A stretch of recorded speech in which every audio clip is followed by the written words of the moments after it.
They saw the slight tremor in her hands and called it incompetence. They saw the faded fabric of her uniform and judged her poor. But when they looked into her eyes at the moment of their greatest triumph, they saw a mirror reflecting their own ruin, an abyss they had dug for themselves and were about to be pushed into. Ilara Vance was not just a waitress in a restaurant so exclusive it didn't have a sign.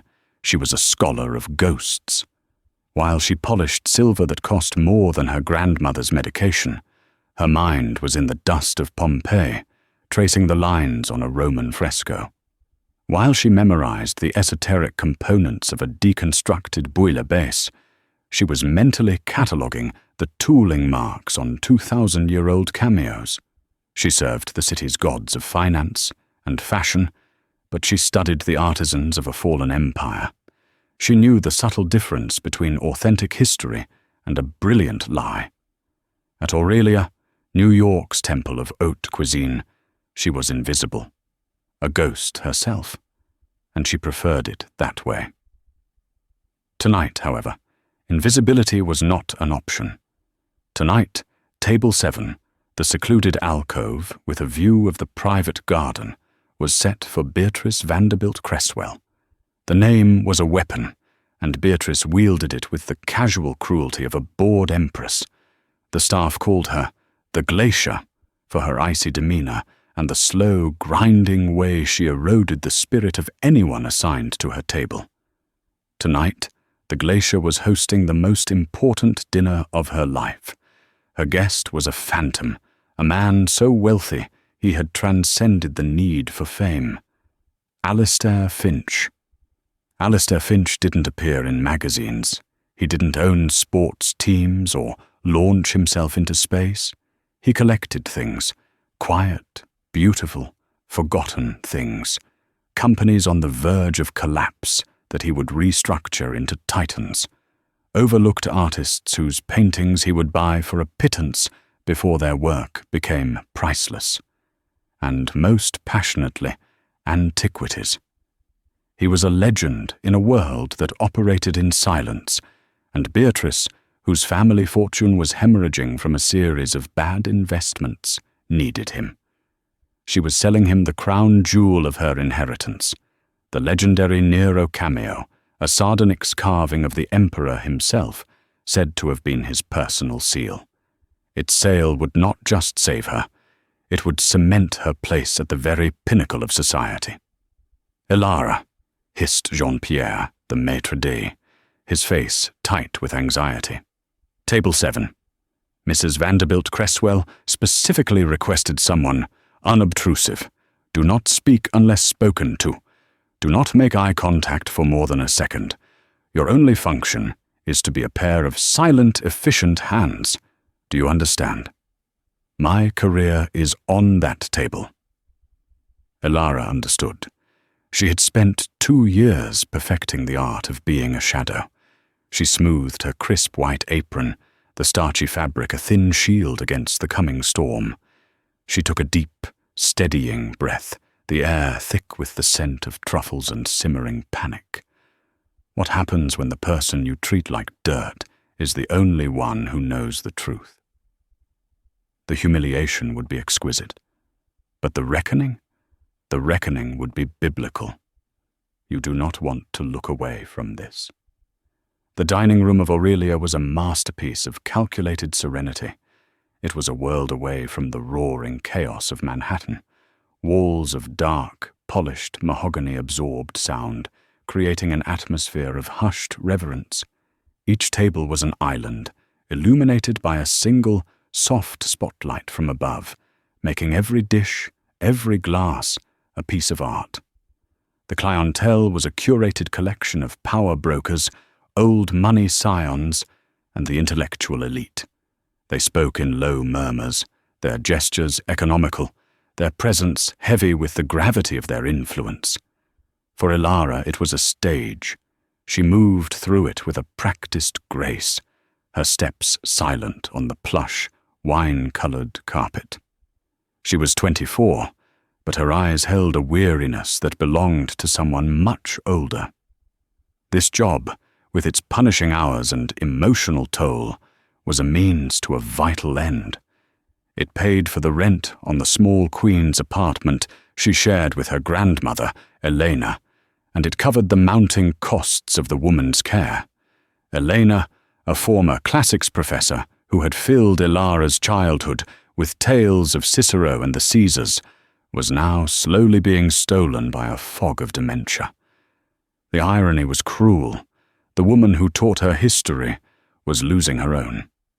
Ilara's only escape was in her textbooks, late at night, when the scent of Aurelia's kitchen had finally faded from her clothes.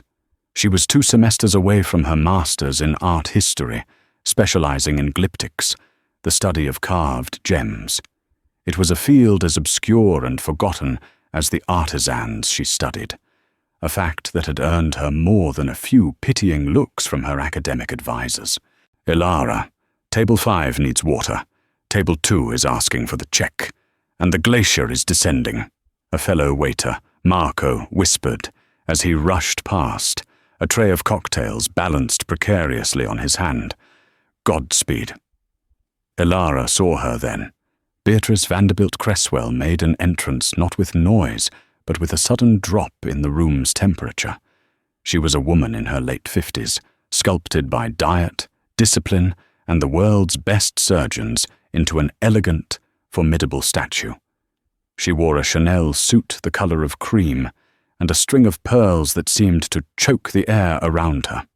Her eyes, a pale, unforgiving blue, swept the room with an expression of profound disappointment, as if the entire world were a poorly managed establishment she was forced to endure. She didn't walk to her table. She processed. Jean-Pierre bowed so low his forehead nearly touched his knees. "Mrs. Vanderbilt Cresswell, an honor, as always. Your table is prepared exactly to your specifications." "One hopes so, Jean-Pierre," she said, her voice a low, melodic blade. "The last time I was here, the hydrangeas were beginning to wilt. A sign of decay is never pleasant." Ilara stood by the service station, her posture perfect, her face a blank canvas. Beatrice's gaze flickered over her for a moment, dismissing her as part of the furniture. It was the look Ilara had come to expect from this echelon of society. She was not a person, but a function. 10 minutes later, Alistair Finch arrived. The contrast was so jarring it was almost comical. Where Beatrice was a monument to curated wealth, Finch was a study in deliberate anonymity. He was in his late 60s, with a shock of untamed white hair, and a face etched with the lines of a man who spent more time thinking than smiling. He wore a rumpled tweed jacket with leather elbow patches that were genuinely worn, not fashionably distressed. His shoes were scuffed but clean, his tie slightly askew. He looked like a retired professor who had wandered in by mistake, searching for the university library. Jean-Pierre, who had clearly been given a description, but not a photograph, hesitated. His internal calculus was visibly struggling. Shabby clothes versus the reservation name. "Mr. Finch?"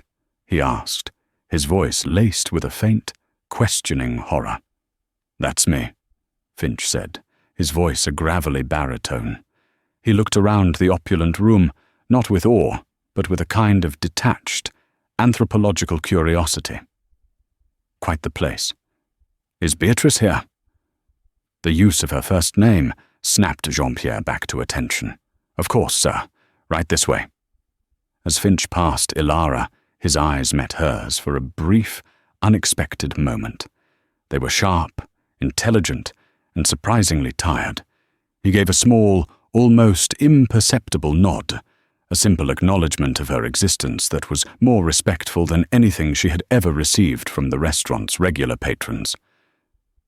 Ilara followed them to table 7, her water pitcher held steady. The play was about to begin. "Alistair, darling," Beatrice trilled, rising to air-kiss both of his cheeks. "You look comfortable." It was a backhanded compliment, a subtle jab at his attire. I find it's the best way to be, Finch replied, settling into his chair. He ignored the second chair Jean-Pierre was pulling out for him, choosing the one that gave him a clear view of the entire room. He was a man who liked to see the exits. Your usual, Mrs. Vanderbilt Cresswell? A cure royale? Elara asked, her voice soft and deferential. Beatrice waved a dismissive hand. Don't be absurd, we're celebrating. A bottle of the 96 Krug. And for you, Alistair? Tap water is fine, Finch said. No ice. Beatrice's smile tightened. A man who orders tap water at Aurelia was either a fool or so powerful he had nothing to prove. She knew it was the latter, which made him all the more infuriating and essential. As Elara went to retrieve the champagne, she could feel Beatrice's eyes on her back. It was a physical sensation, a cold prickling that warned her she was being scrutinized. Every movement had to be perfect. The presentation of the champagne, the angle of the pour, the silent placement of the glasses. She performed the ritual flawlessly, her hands steady, her expression serene. The girl is new, Beatrice remarked to Finch, loud enough for Elara to hear as she retreated. They're always so clumsy at the beginning. Elara's jaw tightened, but she said nothing. She returned to her station, her back ramrod straight. She wasn't just a waitress. She was a historian, and she knew that empires, both large and small, often crumbled not from external attack, but from the rot of arrogance within. Beatrice's empire was built on a foundation of perceived perfection, and tonight Elara could already see the cracks. The first two courses proceeded with a tense, choreographed precision. Beatrice guided the conversation, weaving a tapestry of shared acquaintances, casual mentions of Gstad and St. Bart's, and veiled inquiries into Finch's recent acquisitions. Finch, for his part, was a conversational black hole.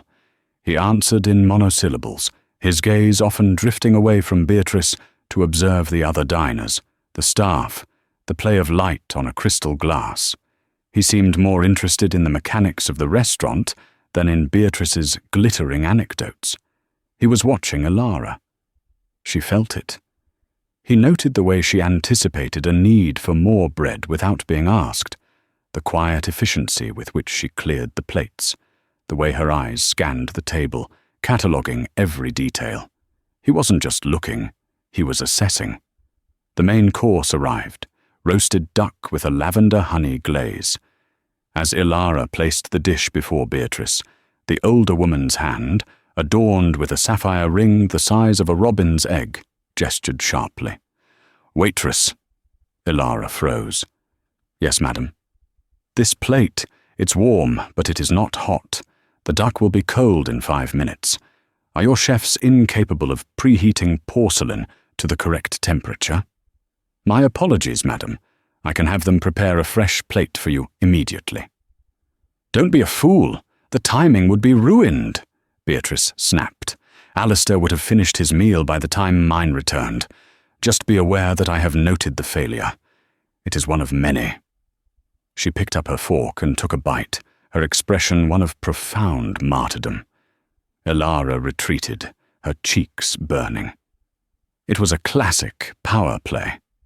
Create a problem where none exists to establish dominance. Marco caught her eye from across the room and gave a sympathetic grimace.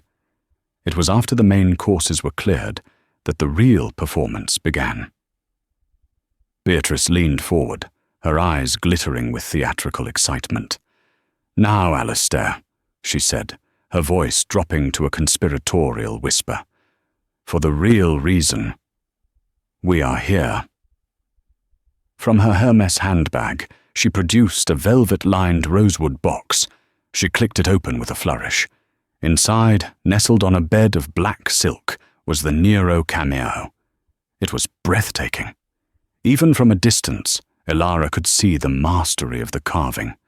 It was a dual-layered sardonyx, the white upper layer expertly sculpted into the profile of the Emperor Nero, his features rendered with an almost arrogant precision. The weak chin, the thick neck, the laurel wreath in his hair. The background was the stone's dark, coffee-colored lower layer, making the portrait pop with three-dimensional life. The last private appraisal valued it at $8 million, Beatrice said, her voice trembling with false modesty. But to a true connoisseur like you, Alistair, its historical significance is priceless. Finch leaned forward, his earlier detachment replaced by a flicker of genuine interest. He produced a small, powerful jeweler's loop from his jacket pocket, a tool Ilara recognized instantly. He was no amateur. "May I?" he asked. "Of course." He picked up the cameo, his movements surprisingly delicate for such a large man. He angled it under the spotlight, the loop pressed to his eye. The room seemed to hold its breath. Ilara, tasked with refilling their water glasses, approached the table. It was her duty. But as she leaned in, her eyes were not on the glasses. They were on the gem in Alistair Finch's hand. She was closer now, close enough to see the minute details her historian's eye was trained to find. The curve of the nostril, the texture of the carved hair, the edge where the white portrait met the dark background. And then she saw it. It was a tiny thing, a detail that 999 out of 1,000 experts would miss. A microscopic groove on the underside of the laurel leaf near the Emperor's temple. It was a perfect concave curve with a faint vertical striation. Her heart stopped. Her breath caught in her throat.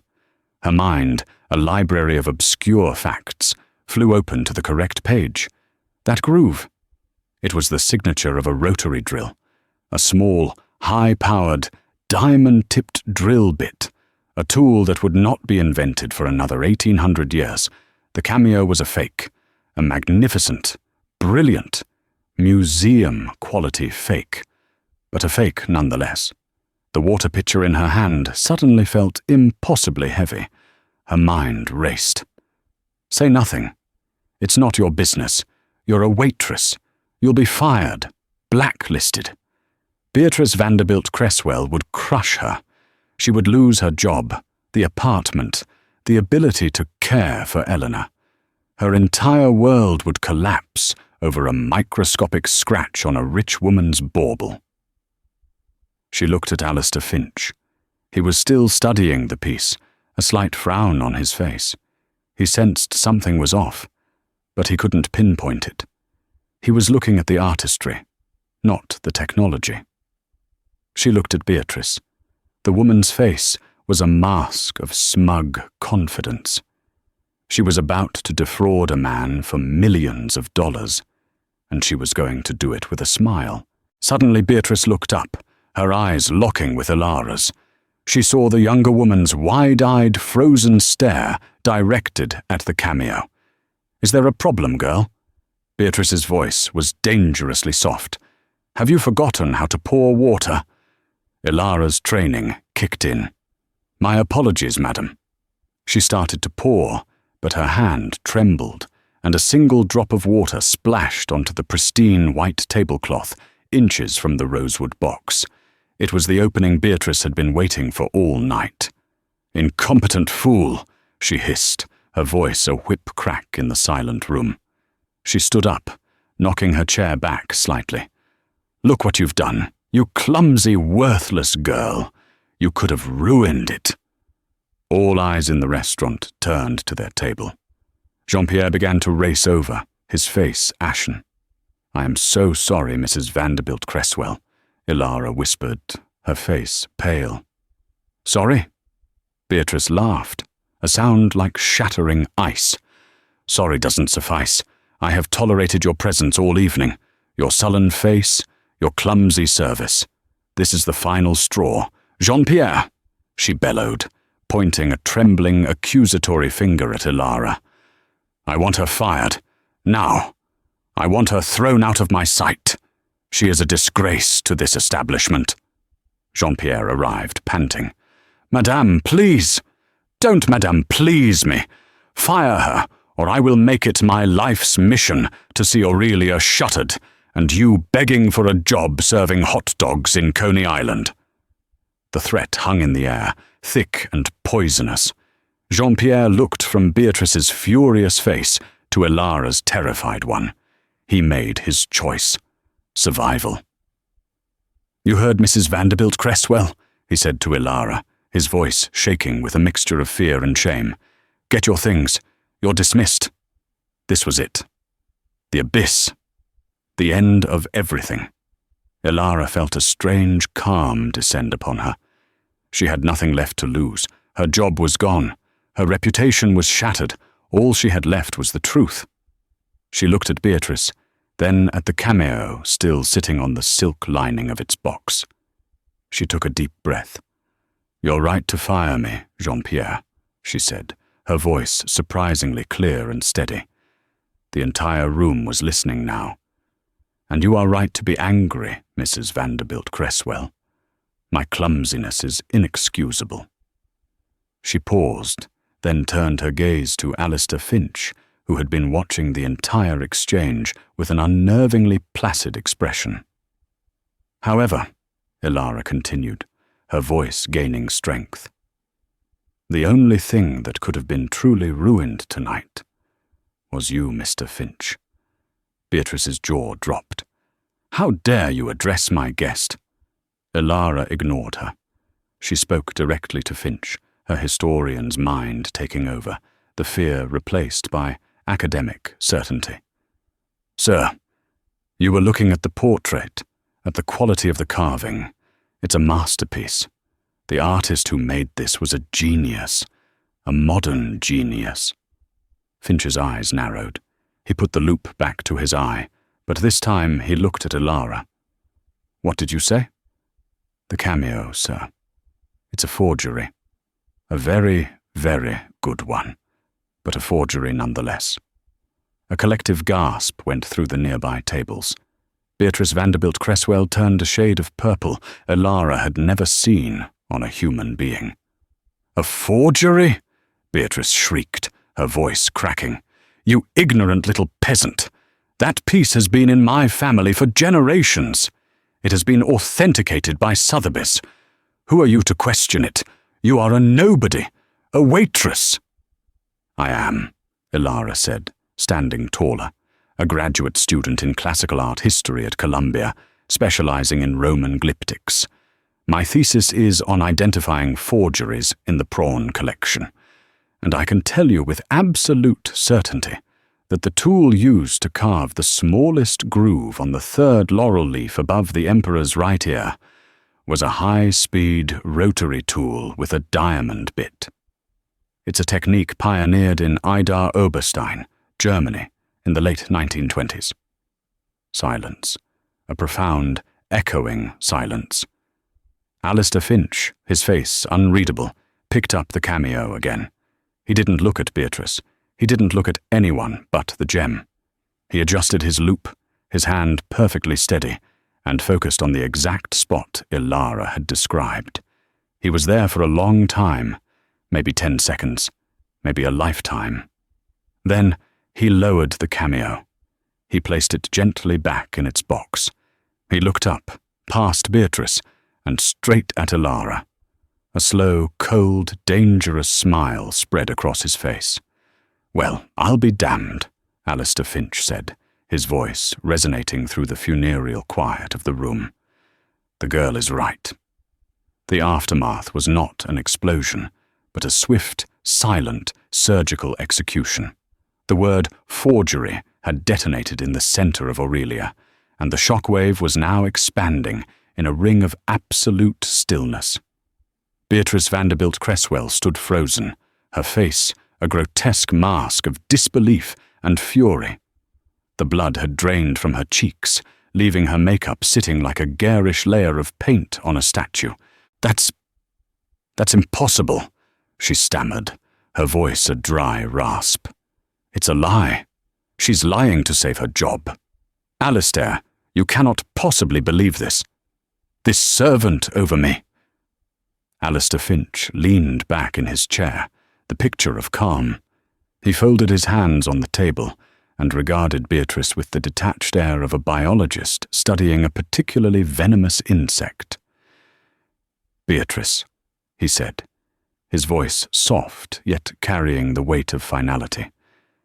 "There are 3 kinds of people in my world. People who create value, people who trade value, and people who destroy it by pretending to be something they're not.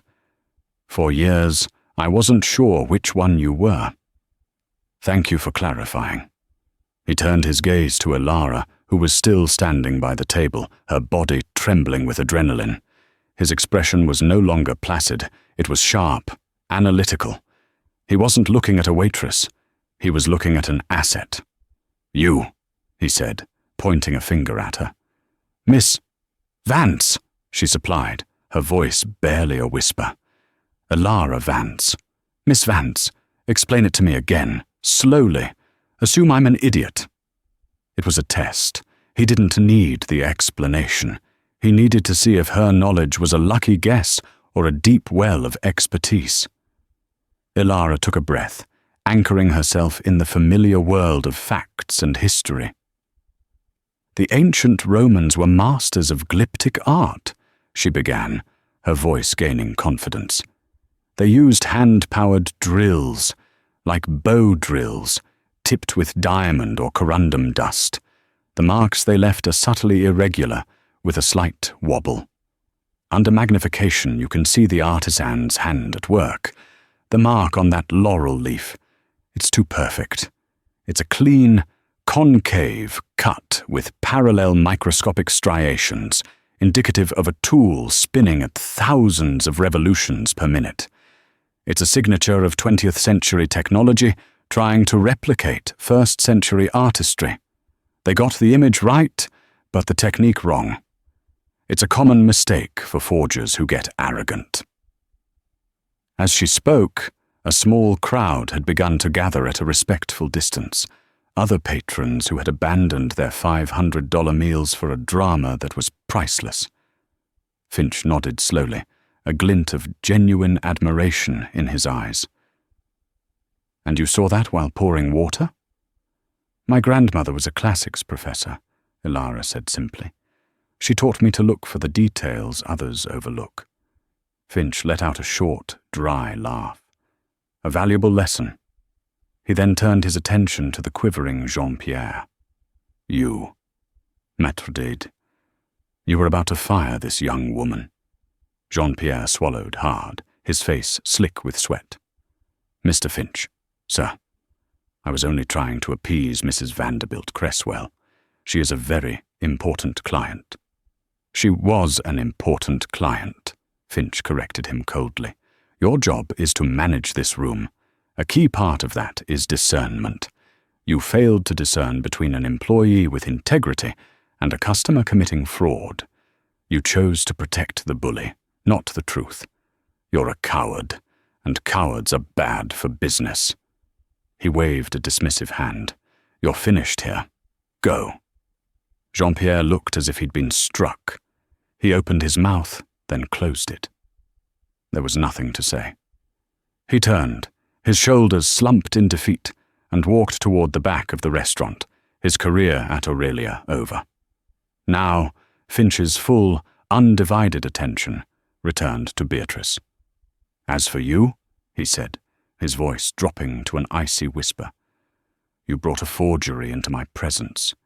You tried to swindle me. But worse than that, you tried to destroy a young woman's livelihood to cover your tracks. You humiliated her for your own sport. That, I find, distasteful." "Alistair, please," Beatrice begged, the last vestiges of her pride crumbling. Tears now streamed down her face, carving paths through her expensive foundation. "It was a mistake. Perhaps my father was the one who was swindled when he acquired it. I didn't know, I swear." "Don't lie to me, Beatrice," Finch said, his voice flat and devoid of emotion. "Lying is for people who have a chance, of being believed. You knew. The desperation has been rolling off you in waves all night. He stood up, towering over her. I was considering acquiring your family's floundering shipping line. Consider that deal, and any future deals with any co. The black sedan was swallowed by the river of light and traffic, a phantom vessel returning to an unseen world. It left Elara Vance standing on the precipice of her own life, a lone figure on a concrete shore. In her hand, the small, stiff rectangle of cardstock felt less like paper and more like a tectonic plate, a thing with the mass and potential to shift continents. Her entire world, which only an hour ago had been a cramped, precarious space defined by the fear of a spilled drop of water, had just been fractured, tilted, and utterly remade. The cacophony of the Manhattan night rushed into the vacuum of silence left by the car's departure. Horns blared, sirens wailed in the distance. The murmur of 1,000 conversations spilled from open doorways. It was the city's normal, chaotic symphony, but Elara heard it with new ears. It was no longer the oppressive soundtrack to her exhaustion. It was the sound of possibility, terrifying in its sudden, deafening volume. She looked down at her uniform.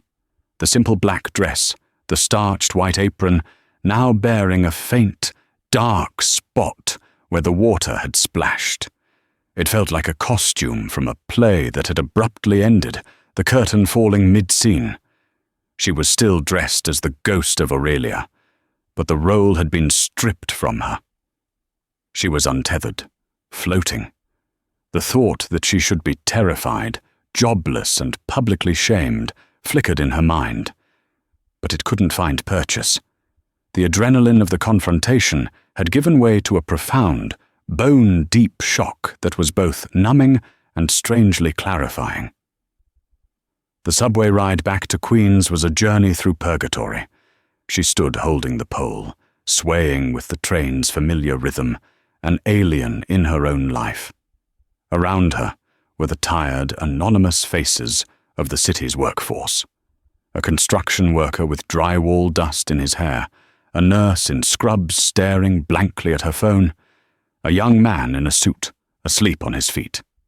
An hour ago, she was one of them, her future a straight, narrow line of exhaustion leading to a meager paycheck. Now she was something else, a secret. She clutched the business card in her pocket, the sharp corner pressing into her palm, a constant, physical reminder that the night had been real. Her apartment was quiet, filled with the familiar scents of old books and her grandmother's lavender soap. The silence was heavier tonight. Elena was not there, having been moved to a temporary respite care facility that week during a particularly bad spell, a move that had consumed Elara's last savings and filled her with a gnawing guilt. The sight of her grandmother's empty armchair, the worn Afghan folded neatly over its arm, sent a pang of grief and terror through her. She had gambled with their entire world tonight. For what? A moment of academic pride? To defend the truth of a dead emperor's profile on a sliver of stone? She sank onto her small sofa, the springs groaning in protest. She pulled out the card again and laid it on the scarred coffee table under the dim light of a cheap lamp. Alistair Finch. The name was embossed in a severe, elegant font. Beneath it, the address was a constellation of prime Manhattan real estate, and on the back, the scrawled cell phone number, the ink slightly smeared, a human imperfection on an object of immense power. It was a verdict, a summons. Sleep did not come. Her mind, a trained cataloguer of details, replayed the evening in an excruciating loop. The cold contempt in Beatrice's eyes, the weight of the water pitcher, the microscopic, machine-perfect groove on the laurel leaf, the sudden, terrifying silence of the restaurant. The way Finch's eyes had assessed her, not as a woman or a waitress, but as an instrument of precision. He hadn't rescued her. He had acquired her. The thought was chilling, but also thrilling. For the first time in her life, her specific esoteric knowledge, the thing that made her an oddity to her peers and a disappointment to her advisors, had been recognized as a commodity of immense value. The next morning, she stood before the limestone building on the Upper East Side precisely at 8:55 a.m. It was a fortress of quiet wealth, exuding an aura of permanence that made the gilded opulence of Aurelia seem cheap and theatrical. There was no sign, only a small, polished brass plaque bearing the name, the Finch Foundation. She wore her only interview outfit, a simple black dress, mercifully not her uniform, and a worn but clean cardigan. She felt like a forgery herself, trying to pass in a world of authentic power. A severe-looking woman with silver hair granted her entry into a lobby that was more of a private gallery. The air was cool and still, smelling of beeswax and old paper. A Roman marble bust stood on a pedestal, where a floral arrangement might have been. The walls were lined not with paintings, but with glass cases containing illuminated manuscripts and Etruscan pottery. This was not a place of business. It was a temple to history itself. Finch was waiting for her in a room that was part office, part library, part laboratory. He wore the same kind of rumpled tweed as the night before. He did not smile or offer pleasantries. "Miss Vance, you're punctual. I appreciate that," he said, gesturing to a large, polished mahogany table. In the center of the table, resting on a simple black velvet cloth, was the Nero cameo. Seeing it again sent a jolt through her. Away from the theatrical lighting of the restaurant, it seemed smaller, more intimate. Its lie was still potent. "I had it delivered from the DA's office this morning. Evidence in a pending fraud case," Finch stated. "It is now the property of the Foundation. Your first assignment. Your probation." Ilara's brow furrowed. "Sir?" "I don't want a verbal opinion rattled off in a moment of crisis," he said, his voice a low rumble. "I want a full report, a professional authenticator's assessment. I want to know everything. The precise tooling marks, the mineralogical composition of the sardonyx, the stylistic tells. I want you to research the Ida Oberstein school of the 1920s you mentioned. Find the likely workshops, the master carvers of that era. I want you to build a case, on paper, so airtight that it would not only convince a jury, but would be fit for publication in a peer-reviewed journal. But most importantly," he paused, leaning forward and fixing her with his intense gaze, "I want a final paragraph on its value." "Its value? Sir, it's worthless. It's a fake." "Is it?" Finch countered, a dangerous glint in his eye. "A car that doesn't run is worthless. A stock certificate for a defunct company is worthless. This is a masterpiece of deception. It is a brilliant piece of craftsmanship. It fooled the experts at Sotheby's. It fooled the entire Vanderbilt family for 2 generations. It almost fooled me. An object that powerful is not worthless. Your task is to define its new value, the value of its truth. You have 1 week. You will be given a workspace in the archives and access to our library and laboratory. Dr. Albers, my head of antiquities, will show you the way. Do not disappoint me." The week that followed was the most grueling and exhilarating of Ilara's life. Her workspace was a simple carrel in the Foundation's subterranean library, a climate-controlled sanctuary where the only sound was the gentle hum of the ventilation and the soft rustle of turning pages. She was surrounded by the collected knowledge of centuries. Dr. Albers, a tall, skeletal German with an air of profound academic skepticism, showed her to the electron microscope and the X-ray fluorescence spectrometer. His instructions curt, his eyes watching her every move. He, like the rest of the small, scholarly staff, knew the story of her hiring. She was the waitress prodigy, a curiosity, a Finch whim. She could feel their judgment, their collective held breath, waiting for her to fail. She ignored them. She lost herself in the work. The cameo became her entire world. Under the microscope, the landscape of the tiny carving revealed its secrets. She photographed the machine-cut grooves, comparing them to archival images of known forgeries. In the library, she delved into the history of Idar Oberstein, a small German town that had been the world's capital of gem carving for centuries. She found herself developing a grudging respect for the anonymous forger, a man who was likely a genius, his name lost to history, his talent dedicated to a lie. In the middle of the week, she took an afternoon off. Finch's office had arranged everything. Elena was now in a sun-drenched room at a facility that looked more like a university campus than a nursing home. There were gardens, a library, an art studio. The cost of a single week here was more than Elara had made in 6 months at Aurelia. She found her grandmother sitting by a window overlooking a rose garden, a book of Ovid's poetry in her lap. For a moment, the fog in Elena's eyes was gone. She looked at Elara, a real, focused smile gracing her lips. "Hello, my scholar," Elena said, her voice frail but clear. "This place, it is like the gardens of Lucullus. You have brought me to Rome." Elara's throat tightened, and she knelt by her grandmother's chair, taking her thin, papery hand. "I have a new job, Nana. I'm working with gems, with history, like you always taught me."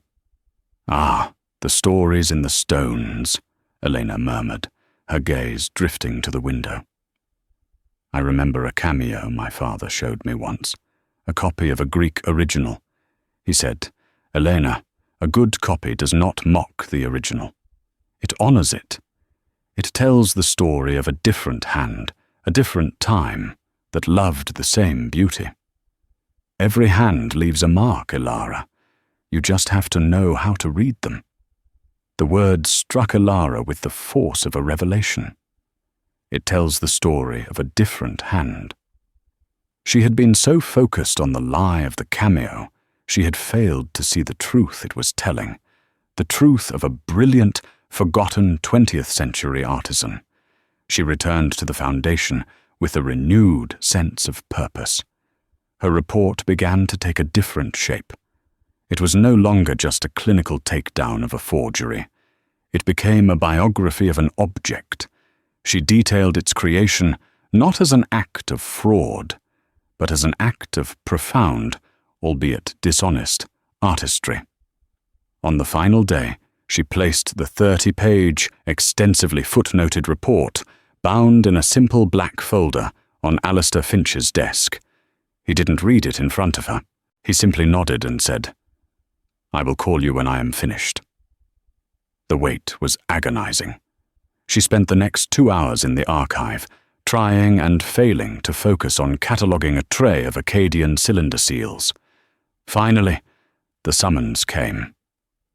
When she entered his office, Finch was standing by the large window overlooking Central Park. The report was on his desk. He turned to face her, his expression unreadable. "My father," Finch began, his voice quiet, "was a man of modest means, a watchmaker. He loved precision, history, the honesty of a well-made machine. His dream was to own one thing of great historical beauty. He saved for 20 years and bought a single, authenticated coin at auction, a gold aureus of Brutus, the Aid Ma type, celebrating the assassination of Caesar. It was his pride, his connection to the great river of history." Finch paused, his eyes distant. 2 years later, it was revealed to be a forgery, a brilliant one, made by a master in the 19th century, The auction house declared bankruptcy. My father was not just financially ruined, he was spiritually broken. The lie at the heart of his one beautiful object poisoned everything. He believed he was a fool, that his eye, his judgment, his very character was flawed. He died a year later. He picked up her report. He believed the coin was worthless. I believed it too, until I read this. He tapped the final page. You wrote, "The value of the Nero cameo is not monetary, as it cannot be sold on the legitimate market. Its value is now pedagogical. It is a perfect case study in the technological evolution of forgery. It is a testament to an anonymous master carver of the Weimar period. It is, in its own right, a historical artifact, not of Neronian Rome, but of 1920s Germany and the insatiable 20th century appetite for a tangible past. Its value is the story it tells now, a story of deception, genius, and ultimately discovery. Its truth lies in the unmasking of its lie." Finch looked directly at her, and for the first time, she saw not just a powerful billionaire or a shrewd collector, but the watchmaker's son. "You have given me a new way to look at the ghost that has haunted my entire life. You have given my father's story a different ending."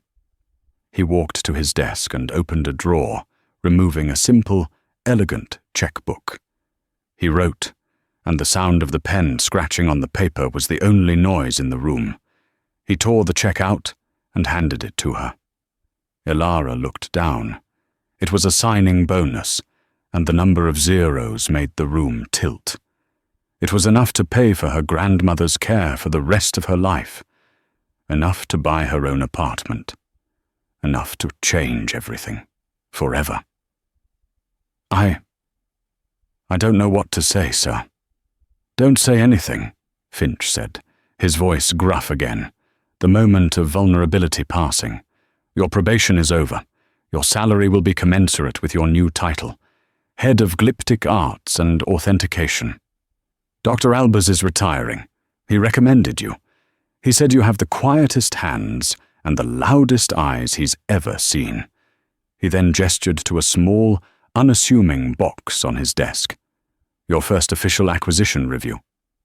Ilara opened it. Inside, nestled on a bed of cotton, was not a glittering cameo, but a small, misshapen piece of sea-blue, translucent glass, no bigger than her thumbnail. It was ancient, she could tell instantly. A simple Roman trading bead, pitted and imperfect, but humming with the energy of its age. "It was found at the bottom of a well in Roman Londinium," Finch said, "worth about $200 on the open market. But it was held in a hand 2,000 years ago. It was lost. Now it is found. It has no pretense. It is nothing but its own humble truth."